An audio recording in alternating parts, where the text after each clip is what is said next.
in the old days, kings and queens famously had mistresses and all that, and it was super cool. Everyone was like, yeah, it happens. And the Queen, I think she thought it was normal that Charles was rooting Camilla when he was married to Diana. I think she tried to say to Diana, relax, babe. This is the way we do it. Do you think she said? Relax, babe. Yeah.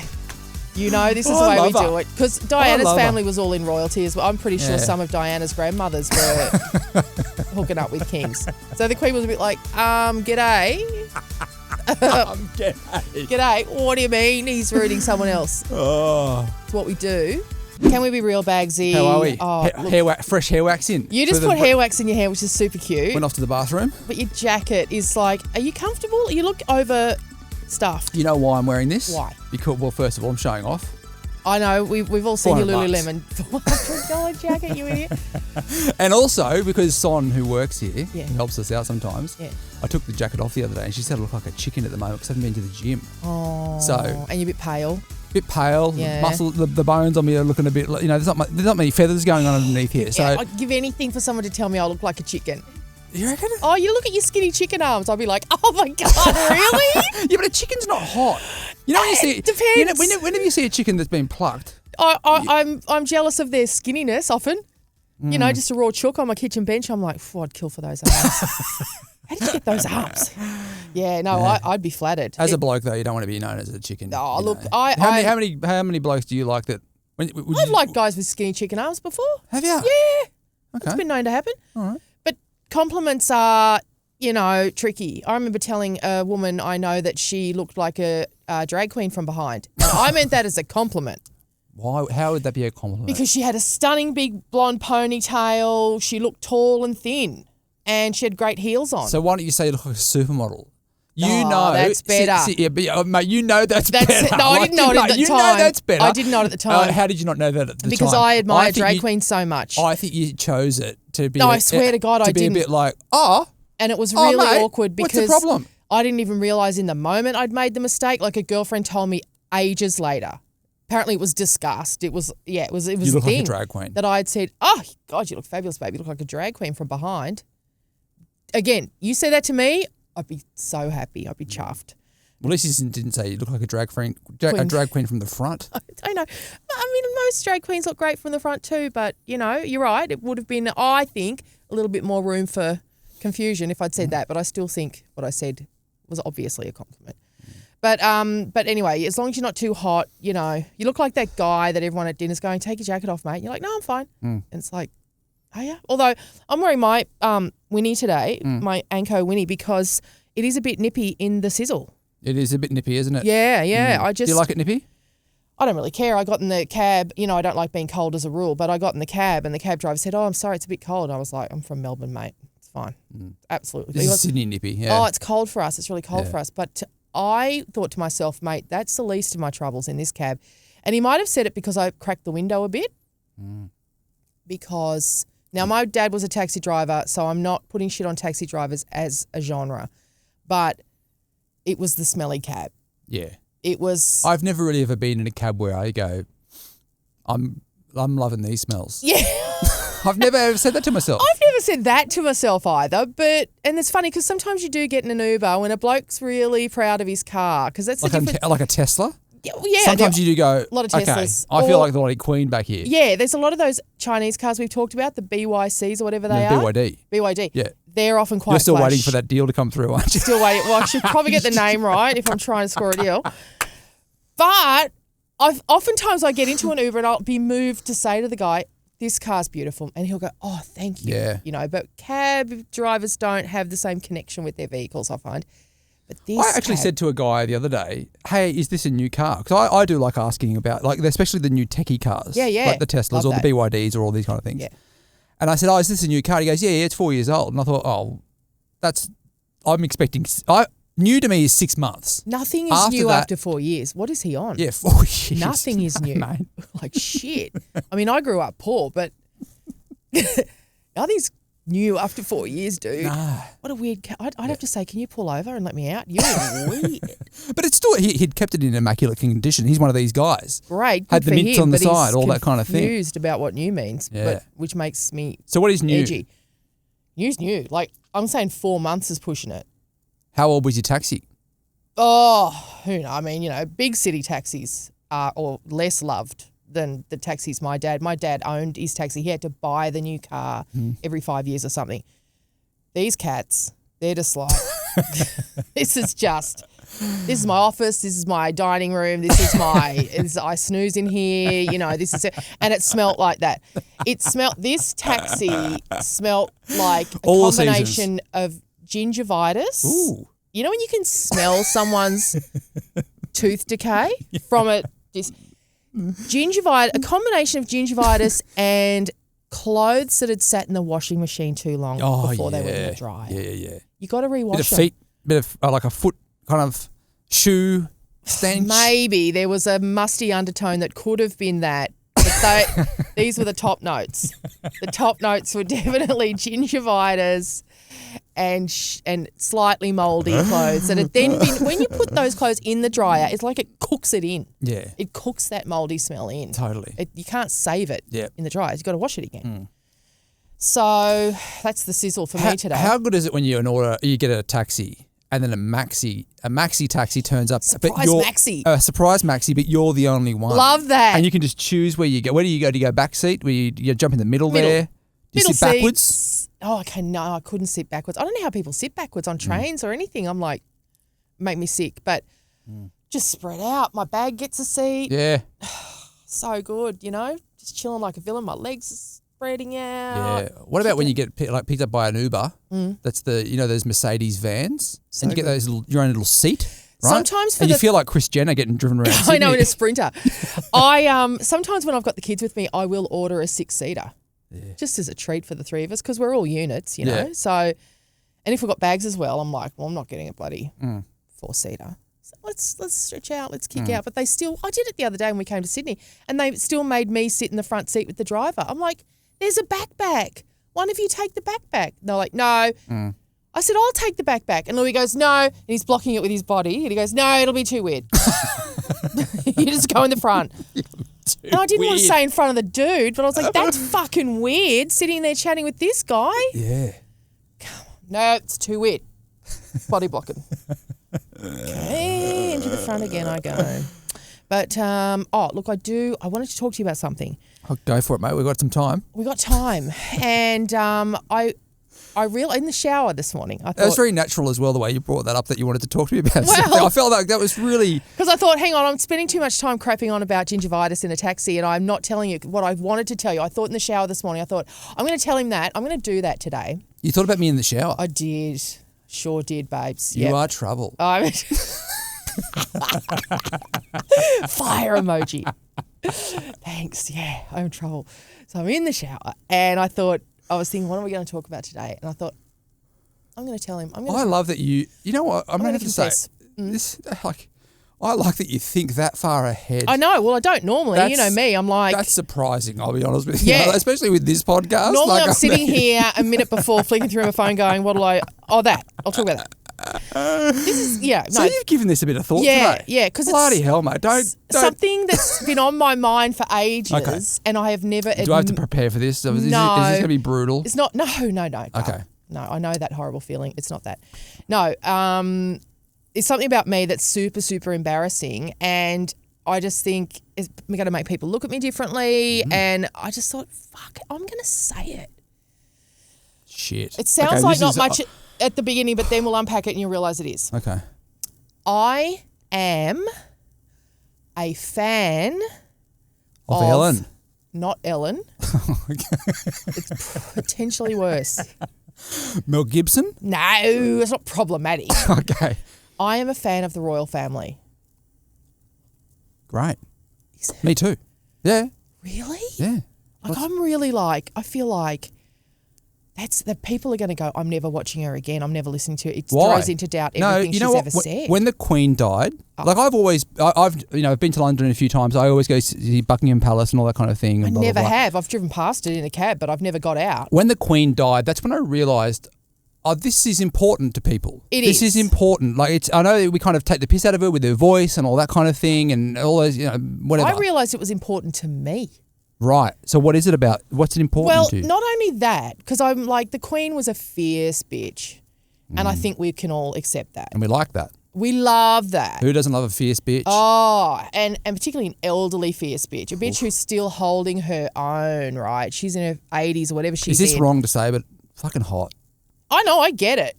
If you're into powerful women, this is your bitch. This bitch is like running the Commonwealth. She's still like, Fucking. she's like, I'll tell you how it's going to go. And everyone's got to go and visit her. And she's just like this straight face. She doesn't give a fuck if you're Barack Obama. She's like, I've seen him come, I've seen him go. Yeah. Get in here. Let's have dinner and get out. Yeah. You know, she's seen it all. Very cool. But what I realise is I have an emotional attachment now to Prince William and Princess Catherine.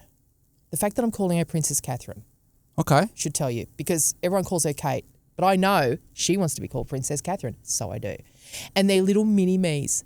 They're little tiny mini-me's. Prince George. Fancy being 11 called George. Yeah. It's adorable. Oh, George. After King George, right? Oh, there's 100 King Georges. Yeah, after all of them. Pick one. After all of them. Yeah. Yep. Did they pick one? Did they have actually a specific George? I don't think or is you it have- just that they like the name George? I think, well, they've only got this short list of names they're allowed to call him. They have to okay. call them after other royals. Got ya. Because he's going to be king one day. This little tiny boy in his little suit. And he's so serious. He's so cute. He reminds me of a cat. Like, he's so serious with his little hair and his little tie. And so you like these two? I What is it that's... love that whole family. Why? I don't know. But when they rock Because they up weren't to the something, two that I would have picked that you would like out of the... Like, they're pretty boring, those two, aren't they? yeah, but I love that about them. They're just dignified. Why would you like the dignified ones? I love it. I like the party goers. I mean, so do I, but I love this for them. I love that they're already kingly and queenly, and like, But isn't he up to a bit of... oh, he's had his moments, but yeah, I mean, there was a particularly juicy rumor that closed. I've said this before, that closed down a news service in Australia. There was this new internet service that was supposed to be kind of youth cool news. And they ran this rumor about Prince William, and they got shut down. Yeah, so let's not talk about that. Google it by all means, but no, we shan't be going anywhere near it. But that was a while ago, you know, and Catherine seems to have forgiven him, so I can forgive him. And do you know they drove past me once in the street in London? Okay. No shit. Yeah. It was nighttime, and it was somewhere close to town, you know, in the city there. And these cars were coming down. It was quite a narrow street, wasn't a busy street. And it was in one of those areas in London where there's lots of old buildings like the Opera and there's some gallery, and it was one of those areas. And all of a sudden there was a frisson in the air. And what I would describe a frisson is like, you know, when you get on a train and there's just an electricity in the air and you go, oh, someone on here's mental, aren't they? I'm just walking into the situation. I've got to figure out who it is, but I know some mental shit's going on in here, isn't there? Yeah. You can tell. You can feel it. Yeah. Right. Okay. So it was like that. Suddenly there was a zzz in the air in this street, and I saw people looking, and because there was a tiny bit of traffic but a very narrow street, they had to slow down. Right in front of me is an Audi driven by Prince Charles at this stage. An Audi? Swear to God. I wouldn't have thought they would have been Audi guys. Are they sponsored by Audi? I don't know. Is the royal family sponsored? I don't believe it is. But I don't know. I don't know if they've pulled a deal with Audi or what, but it was definitely, because I thought that was odd as well. So it was I would an have Audi. gone Mercedes I don't know. or something. Prince Charles and Camilla. He's driving. I would have thought a driver. He's driving. The old girl's in the passenger seat. And then behind them, this is more kingly, a Land Rover. Stunning, There we black, go. shiny There we go. That's what the Land Queen Rover. used to drive all the time. Yeah. With Prince William and Catherine. Right, okay. In And- the back. No, he's Driving. driving. Both the boys are driving. And which I thought was very masterful of them. I thought, oh, gosh. Do you think these guys do this to look like they are a bit normal sometimes as well, because they get such a hard time for being the royal family that, fuck, let's just drive our own cars? Yeah, I think it's not 21st century cool to be chauffeured everywhere. Yeah. Even though we're all, as the normies now, getting chauffeured everywhere in Ubers. So true. It's kind of Maybe roles we made it reversed. lame. Yeah. They're like, like, oh, fuck it, we've got to drive again. Every dead shit's got a driver. Let's just Yeah. drive our own cars. Maybe you're right. But I do remember the look on William's face because he was like right here. He was like this far away from me, from the camera to me here in his car, and he had that unmistakable look of fucking. That's come Michelle on. Laurie. No, he was looking at the traffic and he was thinking, "Come on, they can see me. They can see me." He knew everyone had stopped and gone, "Ooh," like that, and then off they went. Did you get your phone out? Didn't have time. No, and I was stunned. I was stunned into, shock and silence. But I wasn't really that into them then. This is probably 5 years ago. So obviously it's built. Okay. And now when I see... What is it that's built the moment? Like, what is there a key moment that you go, actually, these are my people? Is it Megan? Is it just the hatred of Megan? Yes. Or Megan? Or whatever her fucking name that is. you're going, okay, I'm going to back these two. Is it the fact that she's so mean to them and then they're really dignified? Has that attracted me to them? Maybe. And then when I see them all rock up together as a family to Wimbledon and the little mini-me's are there and they're so well behaved. But also, it makes me laugh. Their youngest child is called Louis. And like my Louis, they leave him home a lot. So I can really relate to that. Like they go to Wimbledon. They got the two big ones, not the little one. And I think, yeah, I get that. When my Louis was that age, there's no way I'm trying to take him to Wimbledon. The fact that they're so perfect, though, doesn't that annoy you a bit? No, I love it. Doesn't that annoy you? They're just like, I don't see anything. Why do you love that? The rascal and you must... Maybe, yeah, something about their perfection really, really speaks you want to me. it? I don't want to be it. Okay. I don't aspire to it. I respect it. Maybe it's that. Maybe it's just feeling like I could never. Be like them? I could never. She's so impossibly thin and yet doesn't look sickly with it. She looks fit, but you're just like, she's so thin. You know me. I wish someone would tell me I had chicken arms. I respect thinness. I can't not. So she's so thin. That's a big part of it. Hair's so shiny. Too shiny? No, it could never be too shiny. It's glossy. She almost looks like the ads all the time. She does. She looks like an ad all the time. Yeah. She never talks much. Somehow I like that. Why? I don't know. She's just always... Yeah. And then just, little giggle, but she never says anything. I mean, I'm sure they are lovely. It's boring to me. I like them boring. Maybe it's You like that. them boring? I just like... I love European royalty that's boring. otherworldly. But I don't think the Queen was boring. Well, because she was exactly like this. I think the Queen was a little dirty, you know? Oh, no. Her husband was a dirty dog. Says Son. We all know. Yeah, he was. He was a What was he up to? dog. He was out and about. Well, his girlfriend came to his funeral. I mean, he'd had a girlfriend for like 30 years and the Queen knew about, like, obviously the Queen gave up, as you do sometimes during menopause. You go, oh, I'm that relieved, honestly. Yes, your assistant can come to breakfast from now on. I couldn't give a fuck. Really? So it was a bit like that, I think. And so she was at the funeral. There's only like 12 people at the funeral. She was one of them. But you have said before on this podcast that, men will cheat, but it's very obvious. Where women, much smarter about it. Do you think the Queen may have... Well, in The Crown... In her hate... okay. In that documentary series called The Crown, there was a storyline where she and a horse bloke got very close. Who's to say? Dirty dog. She's trouble. She's trouble. She's trouble, that Queen. But I mean, in the old days, kings and queens famously had mistresses and all that, and it was super cool. Everyone was like, yeah, it happens. It's reasonable. I think she thought it was normal that Charles was rooting Camilla when he was married to Diana.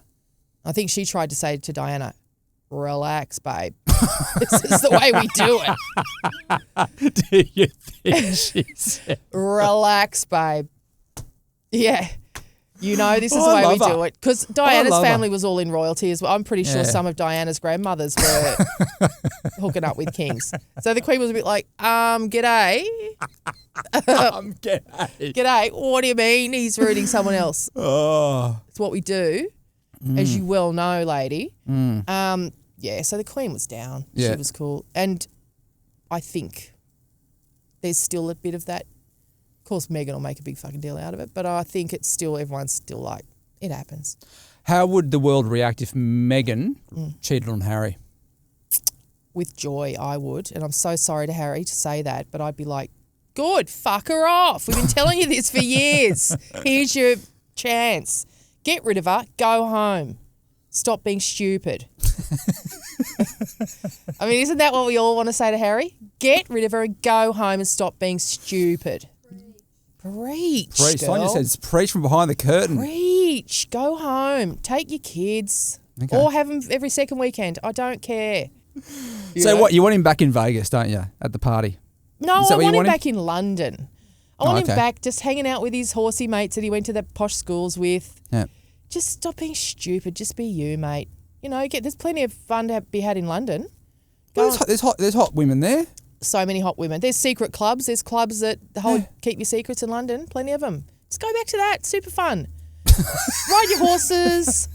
Hang out with those other girls, those cute girls you used to hang out with, you know, all a bit royal like your mum. They'll keep your secrets. Great. Or maybe is there no woman, like, do you all feel like a bit of ownership over Harry? And so any woman that ends up with, you're always going to judge her? I liked some of his others. I have paid attention over the years because ever since we saw that little boy walk behind his mother's coffin with the little card on it that said mummy, I think there is a generation or a couple of generations of women who do feel protective of Harry. Right. And he's chosen the absolute worst woman we could ever have hoped for. So, yeah, I'd like to see this. I'd like to see all of us be able to put this behind us and get back on with some rich girl, some girl whose dad owns a farm or something in England, some rich girl who just gets it, knows how to be quiet, stay skinny, you know, just all the important things that they have to do, these women. Let's get into some secrets. All right, but I do love them. Please let me know in the closed Facebook group if you also actually love the royal family. Well, like, these not two even in ironically. particular, William and Catherine. I'm kind of loving them all now. I'll even love Edward and Sophie. Whoa. Yeah. Hang on, whoa. Yeah. Hang on, what's going on there? I'm into them as a concept now. And I was a massive Republican. As a younger person, I was like, get rid of them, not my queen. Edward's the Queen's youngest son and his lovely wife, Sophie. They got hang on, okay. What's the creepy one? Oh, no. Yeah, no. Andrew. No, well, that's another one. Stop being stupid. Kick him out. Yeah. I love all that. All the politics between him and his brother Charles, who's now king, and Charles was always jealous because he was the Queen's favourite, and I just love him. All right, if you've got a secret you want to share it on the podcast, all you have to do is go to the link in the bio. We are running really low on secrets as well, so if you have one, please share it with us. You can write them into us or you can submit them through audio as well. Just go to the link in the bio. First secret for today, they told me I was being fired because of budget cuts. Later I found out my replacement had already been hired before I was told. Oh, I've been there, girl. Yeah. Yeah. They were training her behind my back. Been there, girl. Okay, so what happened with your story? Was it a public one? Should I name names? Don't name names. Well, it won't hurt anyone. No one did anything wrong. Let's not hurt anybody. No one did anything wrong. No one that I'm going to name did anything wrong. Okay. It's just that, again, my detective skills kicked in. I'll start, and if you tell me if you want to stop, or you can beep him out. Do you need to say the name? I sort of do. Okay. I sort of do because otherwise there's a lot of characters and it'll be like, oh, and then this guy and that guy. Like if I just name names, okay, and none of these. So what year is this? None of these people did anything wrong. Jesus, I've lost track of years. What year were we working together? It was so it's 2015. So this would be 2014. Sorry. We worked together 2016. This year that this happens to you is 2015. Yeah. So I'm blaming management 100% for this, not these people I'm naming. So Tommy Little and I doing breakfast on Nova in Melbourne, right? It's going fine. We were number one survey. We weren't, everyone in Melbourne had a go of being number one. It was really tight market. Yeah. Picture it. Tight market, Melbourne. And anyway, at one point they said to me, what do you think about bringing Jonathan Brown onto the show? And I was like, oh, Brownie. Love Brownie. AFL player. Brownie Big and I. fella. Yeah. We'd always worked Very together. manly. Yeah, I love that. Yeah. We'd worked together in Brisbane together, Brownie and I, for years. He used to come on that breakfast show. And, yeah, we used to joke about being captained by Brownie because he was so much younger than us, but he was a captain of a footy team. He was a premiership-winning captain. And he's got excellent leadership skills. And so Brownie would come in to do a 10-minute session with us on breakfast, and by the end of it, he just captained us through the whole day, got us sorted, got us, feeling great about everything. While he's just, punching a footy the whole time he's on air and just captained, right? So when they said to me, how do you feel about Brownie? I was like, I would love that. And I was saying to Tommy, you are going to love Brownie. He is the best. And we did love Brownie. Anyway, then there was this period, they locked in this period of time of Brownie's going to come in and do a week with you next week. Great, fantastic. Anyway, Captain every day. He's going to come and captain the shit out of us next week. Cannot wait. Still with the ball in hand. Still be for the doing 3 this. hours now. Oh, he does all day. Brownie's just handballing to himself all day. So we come to the Friday before that week's going to happen, and they come in and they say to us, "Oh, look, Brownie can't do next week, but we'll work it out with him. We'll sort it out." What's Brownie up to? Don't know, but I'll be honest with you. This member of management made it sound to me like Brownie had a personal issue. So I thought this is getting fishy. But it didn't seem that. I was like, oh God, I hope he's okay. Should I ring him? Because I actually do have Brownie's phone number. Should I ring him? Should I text him, or should I just stay out of it? So in the end, I decided I'd just leave it. I'll see him in a couple of weeks when he comes, right? Anyway, we get to work on the Monday when Brownie was supposed to be there and isn't there because there's something going on with Brownie. We open up the Herald Sun. There's a photo of Brownie, large as life, at Crown Casino in Melbourne. Okay, he's had a big night out. Yeah, at this stage he still lived in Brisbane. So obviously he is in town. He is in Melbourne. Yeah. Doesn't appear to have any problems at home that he has to sort out at all. So after the show, I go into our manager there at work, and I go, is Brownie in town? And she just looks like I've slapped her in the face with a dead fish. What do you mean? I just opened up the paper. Well, he is in town. He was at Crown last night. And mate. So this is before you're doing true crime. I know. Was this the beginning of you jumping into true crime? You're so right. I've always had a just gift getting all for the evidence investigation. together. I've always had a gift for investigation. Okay. No, I'm back with this. You go back into the office but I'm just pointing that out. Like, you're very good with this bloody detail. And then I said to her, are you trialling Brownie this week with somebody else? Oh, so you just call it out. To take our show. You just call it out. I just called it right the fuck out right there and then. And tell me what happens when you call this out. She looks me in the eye and goes, no. No. Come on. I don't know what's going on here. As far as I know, he couldn't come to Melbourne and I don't know what's going on. Well, of course, then I go home, I start working the phones. I start ringing people I know who are great gossips in our industry, and I go, have you heard anything about this? And sure enough, I hear back, yeah, they're trialling Brownie and Chrissy Swan. Right. For your show, right. For your job. Yeah. And that's who ended up doing the show next year with Sam Pang. So they didn't do anything wrong. I'm not suggesting they did anything wrong, but just management, just that, training someone else to do my job while I'm still doing it. And then it's so obvious. And when it was a really great feeling, to be honest, to know that I went to them and said, are you...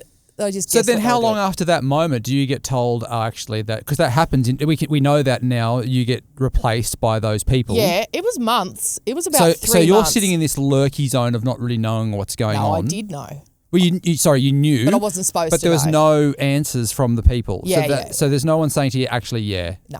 Of course not, because they're scared I'll go rogue on air. They're scared I'll get on the radio. Well, I would be scared of that too. Yeah, you should be. To be honest, you should be. You are, yeah, you could go rogue. They should have been scared, to be honest. But I didn't. You didn't go rogue? I did not go rogue. No. I just put my energy into finding another job to go to, which I did, which was where I ended up working with you. And I just lived on the satisfaction, and I still live on it, of that walk into her office and showing her that photo of Brownie at Crown. It was such a delicious moment. It was so great. God, okay. Well, then, so you've got you understand this person's story. Do. So how do you file that? Well, I mean, how does she end it? Did she have a question, or did she No, she just says they were training her behind my back. It's she too basically late. Says it's too late to walk in there and tell them the truth, because everyone knows now. Because I mean, it's just shit, and it happens a lot. Does it happen more at the moment? I mean, yeah. I feel all like people are treating. I'm seeing people get made either redundant or fired all the time at the moment. And I feel like then employers are treating this climate like it's a license to get away with some of this dodgy shit, like to get away with maybe getting rid of you because they can hire a new person to pay less is a very common thing. From Fiverr. Get a person from Fiverr, why not? Or, get another person in the office to do 2 jobs. We've heard about that quite a bit. People go, they made half my team redundant and now I'm just doing all their work. So you've got 2 angry people there. You've got the person who got fired who's pissed off because they don't have a job anymore, and the person who has to take on the work, putting all this extra work in, probably not getting paid anymore. But so now everyone's got the shits. Everyone's got the shits, which is terrible for morale, but at the same time, everyone's worried about getting another job. So people are staying in jobs, I think, doing that everything they don't like, more so at the moment than in other times. I think there have been other patches in Australia where there was so much work going on, so many industries were killing it, that we felt like, I mean, even that situation I'm telling you about in my life, I thought, oh, well. You know what, I'm going to stop worrying about this and just go and get another job, because I felt confident that I could just walk into another job. But I don't think people are feeling like that at the moment. No, definitely not. Well, how do you file that one? God, I mean, perfectly understandable that you're pissed off and that you're feeling like shit about it. But again, you have to move on. You have to, Buddhism 101 says you're letting this affect you in a way that is then affecting the way that you're engaging with the world. Do you know what I mean? You're being annoyed isn't affecting your old boss, isn't affecting the new person in the job. The only person it's affecting negatively is you. So you have to find a way to discipline your mind, put this aside, stop thinking about it, stop letting it upset you, so that you can get on with your life. Or build up a real vendetta against the person for 7 or 8 years, and then eventually you'll get there. When they least expect it. When they least expect it. You could do that. You could dedicate your life to revenge. Dedicate your life to revenge. Yeah. You could just be driven on revenge. Yeah, that's a good That's another option. That is definitely an option. And I'm pretty sure I might have done it over the journey at some point. But haven't we all? We have. Hasn't everybody at some point that's listening to this podcast had revenge? There was a TV show called Revenge. There was. I mean, and it is a great feeling, let's be honest. There is no better feeling, especially when you do get them when they least expect it. You know, when they look up and you're like, surprise. I mean, that's... Yeah. I mean, I say it was a good feeling to walk into that office and rumble the brownie situation, but equally as satisfying if I popped up 7 years later and just really fucked that lady up. That old boss of mine. Actually, we might be coming up to the 7-year cycle. We might be, yeah. Okay. Still time. No, let's go to the Buddhism. I think that's a bit healthier. It is a bit healthier, and I'm healthier. Very busy. I could be potentially too busy for revenge at the moment. But okay. Think about it. I'm in HR just like Danny. Danny in HR. She loves it. Everyone thinks I'm super professional, but honestly, it's really tiring holding that front. Oh, God. You know, Danny's like, very professional, but realistically... She's not tired. I don't think... Is she tired of holding it all together for this podcast, do you think? She might be tired of holding it all together, but she never lets it show because she's very professional. Well, let's see what she's up to. What do you think Danny wrote this? I don't know. It just said, who knows? God. I've been hooking up with one of the sales guys. This is very Danny, isn't it? So Danny, to be hooking up with one of the sales guys. God, I've got to put a stop to that. She's cutting a swathe for the past 6 months, and I'm always the one in the meeting. I mean, that's hilarious. I'm always the one in the meeting educating people on workplace relationships. On not hooking up with guys from sales. Right. I mean, that's a big part of your job in a lot of companies, is telling people not to hook up with the guys from sales. But she's doing it. I mean, let's be honest, it's normally the girls from sales. Yes. Yeah. Women in sales, I had this explained to me once. They were like, well, they're always hot. I think everyone in sales is hot. You're right. That's so true. It's a very hot department. Isn't it? Traditionally. Is it the hottest department? Usually, yes. It's a lot hotter than the content department. Oh, the bloody... what about the engineering department? Oh, mate. So, look, I admire anyone who finds a way to wear tracksuit pants to work. You know, we're doing it right now, and that's your engineering department down to the ground. Butt cracks ahoy. But those jobs though, where you've got to put on a front all the time, and you've got to be a certain type of character, even if your personality doesn't really suit that corporate character, that must be really hard for people. I think it's impossible for a lot of people. I could not do it. I mean, it's really it is a very special skill. Like teachers, right? They've always got to be like sensible and like well behaved and educating, and not sick of kids. But then I remember seeing my grade 12 teacher out at a nightclub one night, and she was fucking loose. And I was like, hang on a sec. He used to run into them a lot. In pubs around town because it's a small town. Yeah, definitely. But primary teacher, I mean, that's a certain kind of person, isn't it? To not just hate kids very quickly. That's what I would do. But look, I love this for this lady. I love this for you. I love that you're in HR and you're breaking one of the what we're led to believe these days is a cardinal sin in terms of HR. But it's like most of us meet our partners at work. So it's the subject of lots of jokes now, I think, about, you know, how you're meant to approach a person at work and be constantly asking for consent to like stand next to them at the coffee machine and, you know. Is that really going on though? Of course not, but it's a joke now in TV shows and movies about how serious it's become. You should watch this show, Mythic Quest. It's so fun. It's a comedy show about a gaming company and they're making games, right? And so they try to have HR, but everyone who works there, like in a radio station, is kind of nuts. So the lady Carol, she's the HR lady, and she just constantly saying, I am not a counsellor. HR isn't counselling. Yeah. Because people constantly come to her and go, oh, God, I've got to talk about an HR thing, and they're just complaining about each other or saying they're in love with someone or whatever. So HR is a weird, nebulous world, I think, these days, isn't it? Have you seen that movie with Jennifer Aniston called, I think it's Christmas Party? Oh, I love that movie. And then the lady on Saturday Night Live is the HR lady. Yes. What's that? She's really funny. She's What's her brilliant. what's her name? She's also the weird Barbie in yes. the Barbie movie. That's right. Yeah, I love her. And she plays the HR character. She's trying to keep everyone under control. Trying to keep everyone under control, but trying to make that control seem fun all the time, and just like, controlled fun. Yeah, controlled. The word control fun. And fun. Always They just trying to make you feel like it'll be fun, but like we can't drink, but it'll be fun, like we can't. Well, because we went through the phase when we were working in radio where like HR didn't actually exist for a while there. Did it not? Well, don't you remember that? I know. There was a weird period I never where went looking for it, but No, there was a weird period where like HR wasn't a thing. Right. But then when it kicked in, you started noticing like the general manager before like a party was always doing the email out to say, all right, guys. Okay. Now we know I mean, let's you're have all fun. a bunch of zoo animals, right? So that's what I mean. We're going to go to the party, fun. but we're going to say, after the party's over, we take no responsibility for what you guys get up to. If you guys are rooting in the car park, Simon, I'm looking at you. Because imagine those nights we used to put on for listeners all the time, and they would get feral. Like they probably can't do them anymore. No. I remember a certain somebody. I mean, in podcasting though, fucking hell. Oh mate, we're pretty feral. No rules.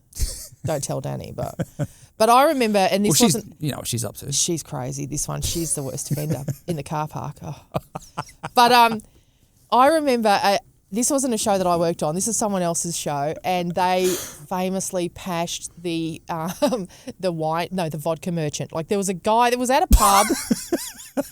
And it was sponsored by a vodka company. I keep saying a vodka company.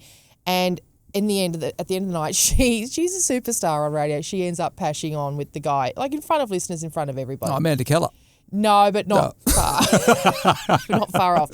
So, you couldn't do them anymore, I suppose. Like it'd be open bar. Remember, for hours you'd be plying listeners with grog. Yeah. I suppose there's rules and limits on that stuff now. Wouldn't there be? Totally. Ruined. It's all ruined. It's all ruined. So I just love this for you. I'm going to file this under I love it. I mean, you seem to be in control of your life. You seem to be like walking the fine line between HR and rooting guys from sales. She's taking a risk. Yeah, but it seems to be paying off. Risky kind of person, isn't she? It's an ever-changing world. Yeah. Right. Well, if you've got a secret and you want to share it on the podcast, all you have to do is go to the link in the bio. That is it for today. You want to have a crack at how long that episode went for? It was a long one. It was, wasn't it? 45. Ooh. Son, how long? 38. Oh, mate, what's going on with the clock over there? Yeah, no, the You've clock's blown off. Right out. It was the gingivitis in the cabs blown my system. Do you want to have another guess? Oh, no, she told me. It was 38. Now it's 39. No, I don't want another guess, Simon. All right. We'll catch you again tomorrow.